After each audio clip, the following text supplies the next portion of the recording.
గతంలో ఉండే రేటు కన్నా విపరీతంగా వాళ్ళు కమిటీ అయ్యి ఒక యూనియన్ బచాయించుకొని వాళ్ళు ఒక 70-80 రూపాయలకు 180 రూపాయల రేటు బ్యాంక్ తీసుకెళ్ళారు.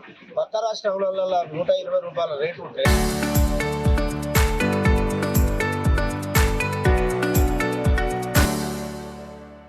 మా దగ్గర 170-75 రూపాయలు మార్కెట్ చేసాము. దానివల్ల మాకేమైందంటే మా కన్జ్యూమర్ తగ్గిపోయింది. మేము రేటు పెంచడం వల్ల చిన్న చిన్నవాడు అమ్మలేకపోతున్నాడు, మేమేమో వాళ్ళకి సప్లై చేయలేకపోతున్నాం. దానివల్ల మాకు లాభాలు వెళ్తలేవు, డీజిల్ పైసలు వెళ్తలేవు, వర్కర్ల పైసలు వెళ్తలేవు, రెంటులు వెళ్తలేవు. దానివల్ల బాగా ఇబ్బందులు పడి ఇదంతా మేమందరూ ఒక అసోసియేషన్గా ఫామ్ అయ్యి మాకు లాభాలు ఇస్తేనే మేము ఇది సాగిస్తాము, లేదంటే ఇది ఇప్పటివరకే పులిస్ స్టాప్ పెడదామన్న ఆలోచనలో అగ్రి ట్రేడర్స్లో ఉండిపోయాం. కంపెనీ వాళ్ళు ఇంటిగ్రేషన్ తయారు చేసి వాళ్ళకు సిండికేట్గా తయారై మాకు చికెన్ రేటు బాగా పెంచి మాకు మార్జిన్ ఇవ్వకుండా చేసి ఇస్తున్నారు. దానివల్ల మేము నష్టపోతున్నాం. ఇంతకుముందు మాకు 100 రూపాయలు ఆర్డర్ రేట్ ఉన్నప్పుడు 13-14 రూపాయలు ఇచ్చేది మాకు. దానిలో 10 రూపాయలు వెయిట్ లాస్ పోయేది, 2 రూపాయలు ఖర్చులు పోను, 2 రూపాయలు మాకు మిగిలేదు. ఇప్పుడు ఏం చేశారంటే ఒకేసారి 185 రూపాయలకు తీసుకుపోయింది. దాన్ని పక్క రాష్ట్రాలలో 125 రూపాయలు అంటే ఇక్కడ 185 రూపాయలకు తీసుకుపోయి సిండికేట్ అయ్యి మాకు 14-15 ఇచ్చే మార్జిన్ 10 రూపాయలు ఇచ్చారు. దీనివల్ల ఏమవుతుందంటే 180కి మేము ఖరీదు చేస్తే 18 రూపాయలు వెయిట్ లాస్ పోతుంది. ఎదురుగా మేము మళ్ళీ 8 రూపాయలు లాస్ కావాలని చెప్తాను. దీనివల్ల వ్యాపారం చేయలేకపోతున్నాం. ఎందుకంటే కిరాయిలు కానీ లేబర్ కానీ, ఇంతకుముందు లేబరు 5,000-8,000 వచ్చేది. ఇప్పుడు ప్రతి ఒక్కరికి 800 నుంచి 1000 రూపాయలు అవుతుంది.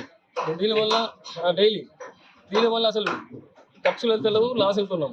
కాబట్టి కంపెనీ వారికి విన్నపం చేసేది ఏంటంటే మాకు మార్జిన్ పెంచాలి, అట్లాగే రీటైల్ షాపులలో కూడా స్కేల్ రేట్ ఇవ్వాలి. అంటే ఇంతకుముందు 1.7 అని ఇచ్చేది, ఇప్పుడు దాన్ని కూడా రీటైల్ వాళ్ళకి కూడా 1.6 చేశారు. అంటే వాళ్ళు అమ్మితే 30 రూపాయలు వచ్చేది 10-15 రూపాయలు వచ్చే లాభం వచ్చేది. దాన్ని 1.7 చేయాలి రీటైల్ వాళ్ళకు. అట్లా చేస్తే వాళ్ళు కూడా బతుకుతారు. వాళ్ళు ఎందుకంటే ఒక షాపు 20-30 కోళ్ళు అమ్ముతా ఉంటారు. 20-30 కోళ్ళు అమ్మితే వాళ్ళకు 1000 రూపాయలు వస్తాయి. 1000 రూపాయలు గుమ్మస్తా ఉన్నారు అనుకో, ఇంటి కిరాయి కానీ ఏది కానీ వాళ్ళకు వెళ్ళదు.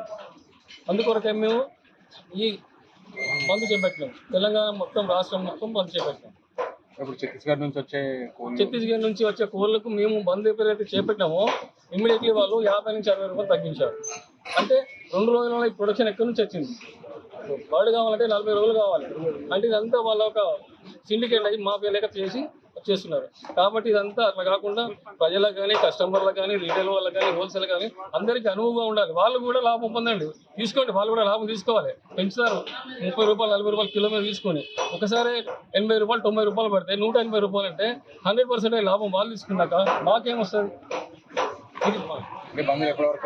ఈ బంద్ వాళ్ళు కనుక కంపెనీస్ వాళ్ళు మాకు మార్జిన్ ఇస్తామని ఒప్పుకుంటే బంద్ ఒక రోజు తగ్గుతుంది, లేకపోతే కంటిన్యూ.